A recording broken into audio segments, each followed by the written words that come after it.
Hi, my name's Phil. I like to talk about politics, and in this video, I'd like to discuss what was the long-anticipated spectacular explosion, which is the relationship between Donald Trump and Elon Musk. Musk spent, $42 billion buying Twitter just to turn it into a Trump propaganda machine, and after getting what he wanted, proceeded to lose about $150 billion in share value because of these actions. It's just possible he now thinks it wasn't worth it because he's decided to take the gloves off and take Trump on in a major way. Now, is this wise? But first, for daily news and politics, please hit the subscribe button to stay notified. So actually, three major bits of news. Scottish by-election result where Reform UK were beaten into third place. Reform UK's chair and fixer Zia Yusuf resigning. And Musk and Trump going at each other. I mean, I'm grateful for the material, but can they not spread it out a bit? So I'll be discussing all of those things today, but which one first? Well, I'll go stateside because it's night time in America at the point at which I'm doing this, and I imagine Trump will be asleep and Musk will be wandering the streets looking for like dealers, new baby mamas, or virgin's blood or something. So neither should do or say anything that wrecks the video between now and the point at which it comes out. So this will be a classic case of past, present and future, only in the order of present, past and future. What's happened? What led up to it? What happens next? So first of all, what happened? Well, the trigger, in public at least, seemed to be Trump going on a bit of a rant against Musk whilst he was talking to German Chancellor Friedrich Merz, who was probably thinking, what the hell's going on here? Trump suggested that Musk was fine with his big, beautiful bill until he found out it wouldn't benefit Tesla, and that's the point at which he turned against it. Well, Musk blew up about Trump's so-called big, beautiful bill, decided to press the red button, publicise the reason Trump was not releasing the Epstein files, something he promised to do before the election, because Trump's name's all over them. Now, of course, this is like the worst kept secret in human history. We all know he's all over them.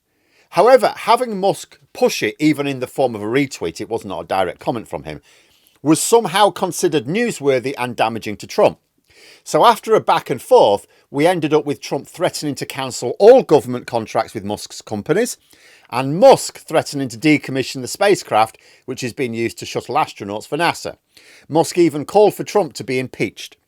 Oh, and Tesla suffered its biggest one-day fall in value ever and costing, by my initial calculations, Elon Musk another $20 billion personally, maybe more. Another example of just what a nonsense extreme wealth is, like when you can lose $20 billion just for shooting your mouth off on social media.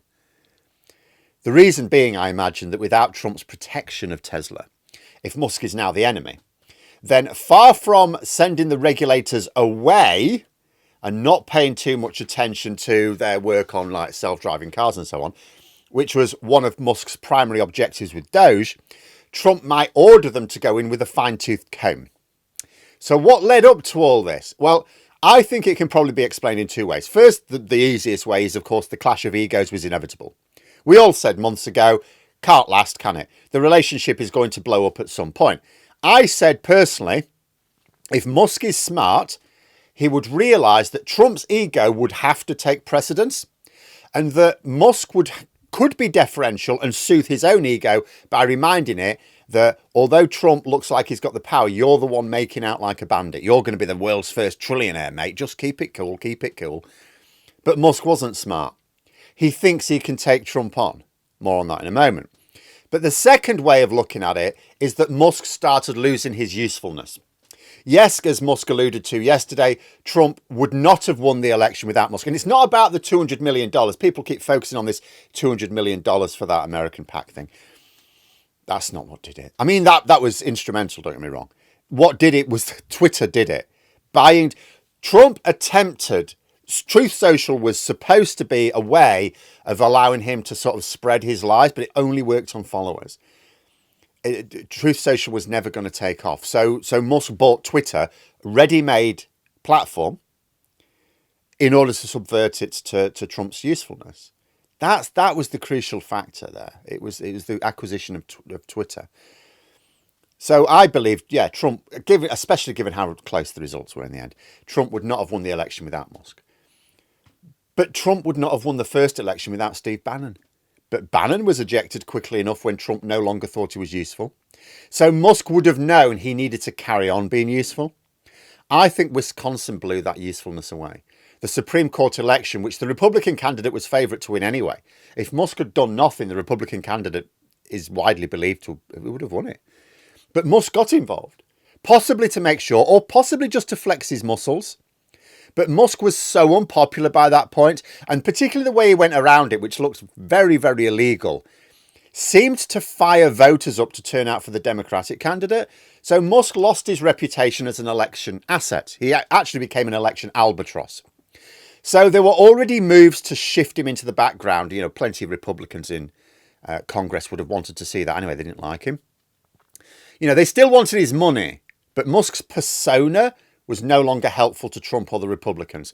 Musk presumably didn't like this sideline, this new position in the changing MAGA pantheon. He will also have been genuinely opposed to Trump's tariff policies and elements of the Big Beautiful Bill. So with the government increasingly doing things which threaten his fortune, and with less influence to oppose those things, it looks like he finally blew up. When he was more gently expressing his disappointment with the Liz Truss bill, I felt he was mostly trying to imply a wedge with Trump in order to win back customers for Tesla. You know, the absolute madness of Musk's behaviour the past few years is that he's thrown his lot in with a group of people who hate electric cars, and he's attacked people who approve of them.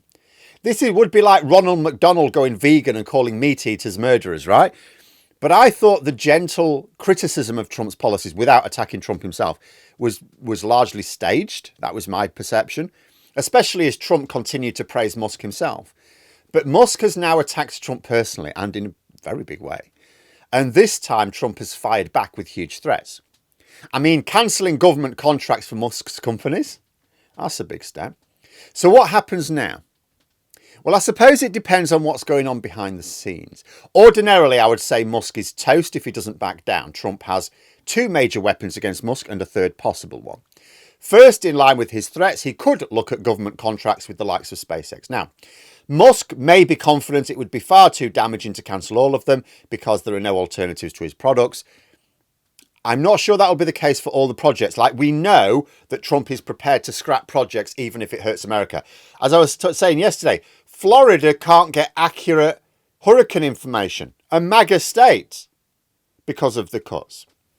The second major weapon is what Tesla investors clearly fear: regulation. Trump could not only reverse the work Musk did with Doge in protecting his companies from oversight, he could actually appoint special investigators with an implied brief that they are to not just investigate, but he expects them to find evidence of wrongdoing. Trump could then make sure the maximum penalties apply. He could make it clear that anyone in business with Musk is going to have overzealous regulators breathing down their necks constantly. You know, make Musk a pariah in the business world. And the third possible weapon is looking at Musk's immigration status. Now, he's an American citizen now, and maybe Trump can't legally change that. However, the law hasn't stopped him ignoring citizenship rights for other Americans in his sights, has it? So is Musk bound?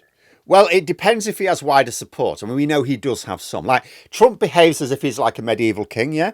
Deciding the laws on a day-to-day basis. But in reality, medieval kings were only all-powerful as long as they did what their barons wanted. See, some kings in my country's history, for example, fell foul of the rules of absolute monarchy and then found out they weren't that powerful after all.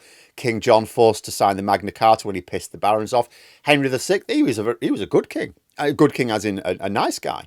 But he was a bad politician. His barons didn't want a nice guy. They wanted an evil bastard who would protect and enhance their wealth and power. When he didn't, they deposed him. I mean, he did sort of come back. But the point is that a feudal system is more nuanced than the stories suggest. Trump isn't all powerful. He depends on others, and those others are powerful enough to bring him to heel if they want to. So whose side are they on?